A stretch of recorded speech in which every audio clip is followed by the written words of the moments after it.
Hello friend, ये induction cooker आपका RIICO company का है। और मैं आपके सामने जैसे ही इसको ऑन कर रहा हूँ तो ये आपके सामने ऑन नहीं हो रहा है। और वीडियो को लाइक करना है, सब्सक्राइब करना है, वीडियो के एंड तक बने रहना है और भी अच्छा लगे तो शेयर करना है। इसमें जो आप ये देख पा रहे होगे E1 का फॉल्ट आ रहा है। कभी आपके सामने E1 आ रहा है, कभी 1200 आ रहा है और कभी E1 आ रहा है। अब मैं आपके सामने इसका फॉल्ट निकाल के दिखाऊँगा। और ज़्यादा प्रयास हमारा यही होता है, जब भी हम आपके सामने वीडियो डालते हैं, जब इसका प्रॉपर फॉल्ट निकल जाता है जब ही हम आपके सामने डालते हैं। अब मैंने आपके सामने इसको बिजली में से हटा लेंगे और सारे पुर्जों को आपके सामने हम अलग अलग कर लेंगे।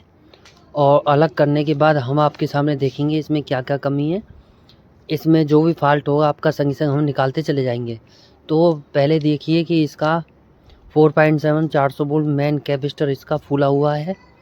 और सबसे पहले हम इसका यही वाला कैपेसिटर चेंज करेंगे और फिर उससे आगे हम इसमें क्या फॉल्ट है आगे देखेंगे। और जो ये वाला कैपेसिटर जो कभी भी आपका फूलता है, जो ज़्यादातर 4.7 450, जब आपके यहाँ बिजली तेज़ आती है जब ही इसी में प्रॉब्लम आती है, तो ये फुट कर जाता है और अन्यथा नहीं करता है। अब आपके सामने मैंने इसको निकाल लिया है और अब मैं आपके सामने इसमें नया लगाऊंगा और नया लगा के आपके सामने मैं इसको चालू करके दिखाऊंगा। ये वाला जो आप ये देख पा रहे हो ये रीको कंपनी का है और ये आपका 1400 वाट में होता है। लेकिन इसमें क्या होता है कि जैसे हम इसको चलाएंगे तो उसमें क्या होता है, जो आपका 1400 वाट पे ही ऑन रहता है, लेकिन क्या है इसका टेम्परेचर कम ज़्यादा होता है। तो मैंने कई बार, एक बार ऐसा हुआ था मेरे सामने जब मेरे पास इंडक्शन आया था, जब मैंने पहला दूसरा इंडक्शन खोला था उसमें ये प्रॉब्लम आ रही थी कि वो अप डाउन नहीं हो रहा था, लेकिन वो हमारा कन्फ्यूजन था। कन्फ्यूजन क्या था कि जैसे ही हम उसको रिपेयर किया सारे बटन हमने उसके निकाल के बदल दिए, उसके बाद भी वही 1400 पे है। तो उससे हमने ये दिमाग लगाया कि इस वाले मॉडल में क्या होता है, जब भी आपका ऑन होगा तो खाली 1400 पे होगा, उसके बाद इसका खाली टेम्परेचर ही कम ज़्यादा होगा, अन्यथा नहीं होगा। आपके पास भी अगर कोई ऐसा इंडक्शन आ जाए, आप ये सोचो कि इसका जो वाटेज कम नहीं हो रही है, वो वाटेज कम ही नहीं होगी, टेम्परेचर इसका कम ज़्यादा होगा। अब मैं आपके सामने मैंने इसका मेन कैपेसिटर लगा दिया है और मेन कैपेसिटर लगाने के बाद मैं आपके सामने इसको फिट करके दोबारा चला के दिखाऊंगा। और फिट करने के बाद और आपके पास हम देखेंगे इसमें अदर क्या फॉल्ट आता है। और मैंने अब आपके सामने इसको बिजली में लगा दिया है। अब ये पहले देखते हैं कि जब आपने देखा था ये, तो एक बार में ऑन नहीं हो रहा था, ये बार बार इसको हम दबा रहे थे, जैसे कि जो इसकी सप्लाई इसकी कम बन रही थी उसकी वजह से इसमें प्रॉब्लम आ रही थी। तो अब हमने इसकी प्रॉपर सप्लाई बना दी है, लेकिन उसके बाद भी इसमें E1 E1300 आ रहा है। उसके लिए हम इसमें, अगर आपके पास ये वाला फॉल्ट आता है, दूसरा फॉल्ट है, पहला फॉल्ट हमने इसमें निकाल दिया। पहले क्या था, पहले ऑन ही नहीं हो रहा था, अब ऑन हो रहा है तो बर्तन को सेंस नहीं कर रहा है। उसके लिए सबसे पहले हम क्या करेंगे, इसका मीटर से चेक करने की बजाय हम मीटर से बाद में चेक करेंगे। उससे पहले हम इसका प्रीसेट बदल देंगे और प्रीसेट बदलने के बाद भी अगर इसमें कोई प्रॉब्लम आती है तो उसके बाद हम आगे देखेंगे। और आपको वीडियो को लाइक करना है, सब्सक्राइब करना है, वीडियो के एंड तक बने रहना है और भी अच्छा लगे तो शेयर करना है। अब मैंने आपके सामने इसका प्रीसेट निकाल रहा हूँ आपके सामने। और इसकी वैल्यू आप इसमें दो वैल्यू लगा सकते हैं। पहली वैल्यू में तो आप 471 लगा सकते हैं, दूसरे में 501 का लगा सकते हैं। अब हमारे पास जो इसके अंदर से निकला है वो उसकी वैल्यू 501 की है, तो मैं अब आपके सामने इसमें 501 की ही वैल्यू लगाऊंगा। और अब मैंने आपके सामने इसको सोल्ड कर दिया है और सोल्ड करने के बाद मैं आपके सामने इसको फिट करने के बाद दोबारा चलाऊंगा। अगर इसमें भी अगर तीसरा भी फॉल्ट है तो हम आपके सामने इसका तीसरा भी फॉल्ट निकालेंगे।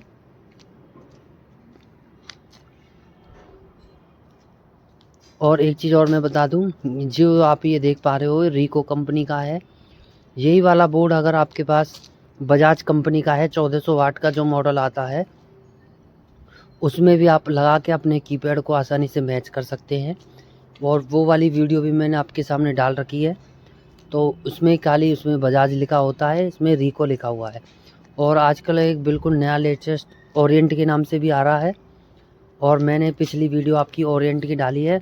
वो वाला बोर्ड भी आप इस कीपैड में लगा के ओके कर सकते हैं। और अब ये देख पाए हैं कि बर्तन को भी बिल्कुल बढ़िया तरह इसने सेंस कर लिया है। अब इसमें हम क्या करेंगे, अब जो इसके एक आध बटन काम नहीं कर रहे हैं, अब तीसरे काम के लिए हम इसको खोलेंगे।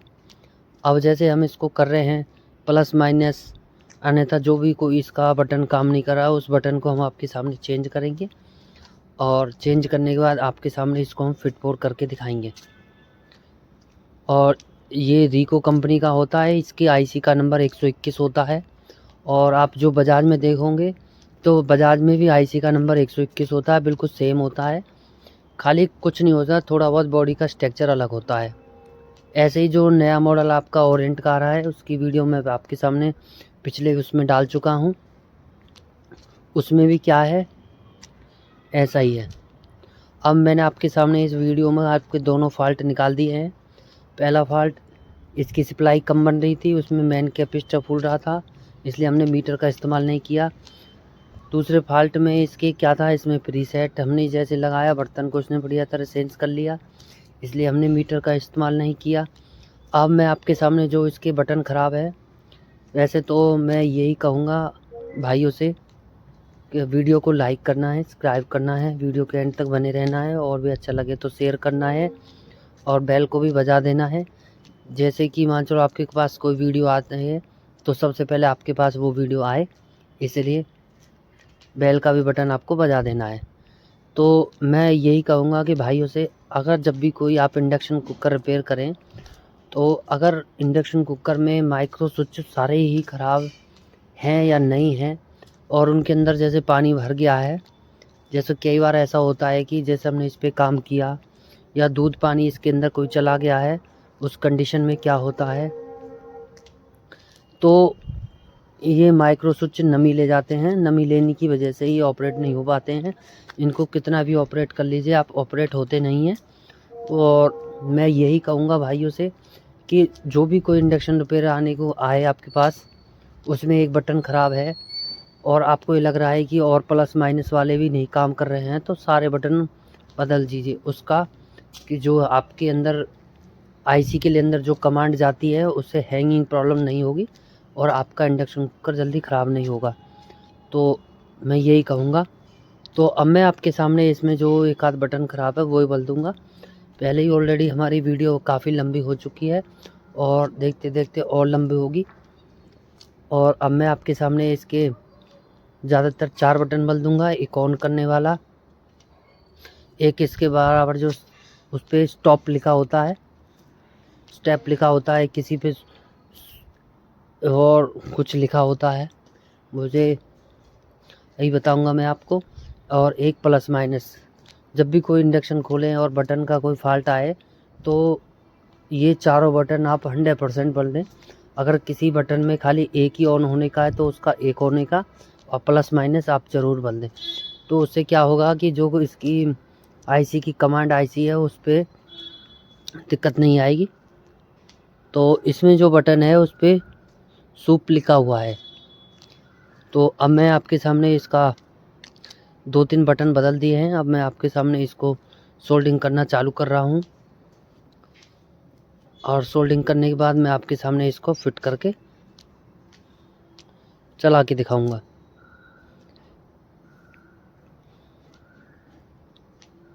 और वीडियो के एंड तक बने रहना है, और भी अच्छा लगे तो शेयर करना है।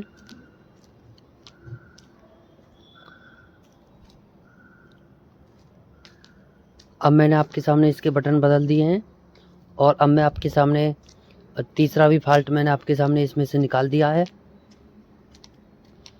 और अब मैं आपके सामने इसको फिट कर रहा हूँ मैं। और फिट करने के बाद मैं आपके सामने इस पे बर्तन रखूँगा मैं। और ये देखिए कि आपका एक ही बार में हो रहा है। पहले क्या था, पहले ऑन होने में दिक्कत आ रही थी। और अब मैं आपके सामने प्लस माइनस के भी बटन अच्छी तरह काम करने चालू कर दिए हैं। और ये जो आप ये देख पा रहे हो, ये लपजुब कर रहा है, उसका क्या होता है कि वैसे ये सही कर रहा है। जब कैमरे के सामने आता है तो जब डिस्प्ले पड़ती है तो ऐसा ही करता है। तो इससे आपसे कोई ऐसी बात नहीं है कि घबराने की, ये लपजुब क्यों कर रहा है। ये लिपचुप का फॉल्ट नहीं है। जब आप इसको बिल्कुल सामने से देखोगे तो आपका लिपचुप कोई नहीं करेगा। ये जो वीडियो की वजह से ही इसमें कर रहा है। पहले मेन कैपेसिटर बदला, फिर प्रीसेट बदला, फिर उसके बटन बदले हैं। और बटन बदलने के बाद आप ये देख पा रहे हो कि इसमें से भाप उठना चालू हो गई है। और ये आपका रिको कंपनी का होता है। इसका आईसी का नंबर 121 होता है। और वीडियो को लाइक करना है, सब्सक्राइब करना है, वीडियो के एंड तक बने रहना है, और भी अच्छा लगे तो शेयर करना है, और बेल का भी बटन आपको बजाना है। और एक आध बार मैं इसको और बंद चालू करके दिखाऊंगा।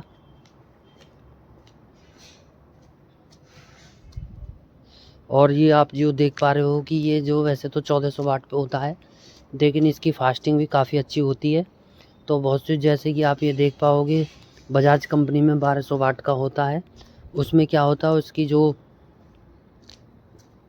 वाटेज तो उसी हिसाब से होती है, जैसे आप इसमें वाटेज चलाओगे उस हिसाब से ही होती है। लेकिन क्या होता है कि बहुत से मॉडलों की वाटेज बहुत तेज़ होती है। अब मैं आपके सामने प्रीसेट को चेक कर रहा हूँ मैं।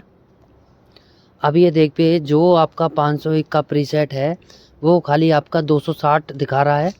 और मैं अब आपके सामने नया चेक कर रहा हूँ मैं, और आप ये दिखाइए 492 दिखा रहा है। तो कहने का मतलब ये है कि जहाँ अब ये देख पाइए, पहले जब मैंने इसको चेक किया था तो जब ये आपकी खाली 260 दिखा रहा था, और अब उसके बाद इसकी नई प्रीसेट को 461 दिखा रहा है। तो कहने का मतलब है कि ये आपकी वोल्टेज बढ़ने की बजाय, जहाँ एक जगह स्थिर रहती हैं, स्थिर होने की बजाय डाउन हो गई हैं। उसकी वजह से ही आपका बर्तन नॉट वर्किंग का फॉल्ट आ रहा है। तो अब हमने आपके सामने इसको आपके सामने चालू करके दिखा दिया है, और बर्तन नॉट वर्किंग का फॉल्ट आपके सामने मैंने इसमें निकाल के दिखा दिया है आपको। और आप ये देख पा रहे हो कि इस टाइम ये कितनी ज़ोर से चल रहा है आपके।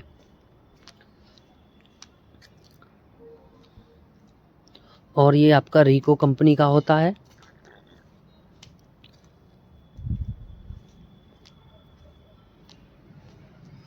और वीडियो को लाइक करना है, सब्सक्राइब करना है, एंड तक बने रहना है। और आप ये देख पा रहे हो कि ये सेट हमारे पास एक बनने के लिए आया था, और ये आपका 24 इंची और 28 इंची के बीच में आता है। 26 इंची सेट है। इसमें क्या था, ये वीडियोकॉन का सेट है। इसमें सप्लाई लगी हुई थी। सबसे पहले तो इसमें सप्लाई का मेन कैपेसिटर वगैरह फटे पड़े थे, वो हमने इसमें डाले थे। उनको डालने के बाद क्या हुआ, फिर हमने चालू कर दिया, फिर इसमें लाइट नहीं आ रही थी। तो उसके लिए हमने इसमें पहले बैकलाइट बदल दी। जब हमने बैकलाइट बदल दी तो जब हमने इसको फिट किया, तो आप ये फिट करने के बाद आप ये देख पा रहे हो कि इसमें इतने में पिक्चर नहीं आ रही है। बहुत से तो आदमी सोचेंगे कि इसका पैनल टूटा हुआ है। ये आपका पैनल टूटा हुआ नहीं है। ये होता है कि जैसे काफ़ी दिनों में छोटे से कहीं कोई डॉट वॉट लग जाते हैं। जब डॉट लग जाते हैं तो उस कंडीशन में ये प्रॉब्लम आती है। तो वो जो लिक्विड होता है वो फैलता रहता है। जब आपका लिक्विड फैलता रहेगा तो ये वाली प्रॉब्लम आपके सामने क्रिएट होनी चालू हो जाएगी। तो पहले सप्लाई को रिपेयर किया। सप्लाई रिपेयर करने के बाद हमने इसके अंदर बैकलाइट डाली। बैकलाइट डालने के बाद हमने इसमें आगे काम किया, इसको फिट फोर किया। फिट फोर करने के बाद चला के देखा तो इसके अंदर जो लिक्विड फैला हुआ है, अब इतनी लाइनिंग में कस्टमर किसी कारण मना कर देता है तो हमारी मेहनत तो बेकार जाएगी। लेकिन कस्टमर ने इसको चलो कहा कि मैं इससे ही देख लूँगा, तो इस प्रकार हमारी मेहनत इसमें वसूल हुई थी। तो मैं यही कहूँगा भाइयों से, अगर आप जैसे कभी पैनल उठाएं तो ये ध्यान करके देख लें, तो ऐसा जैसे मेरे संग हुआ है आपके संग ना हो। और वीडियो को लाइक करना है, सब्सक्राइब करना है, वीडियो के एंड तक बने रहना है, और भी अच्छा लगे तो शेयर करना है। और आपका वीडियोकॉन कंपनी सेट ओके हो चुका है।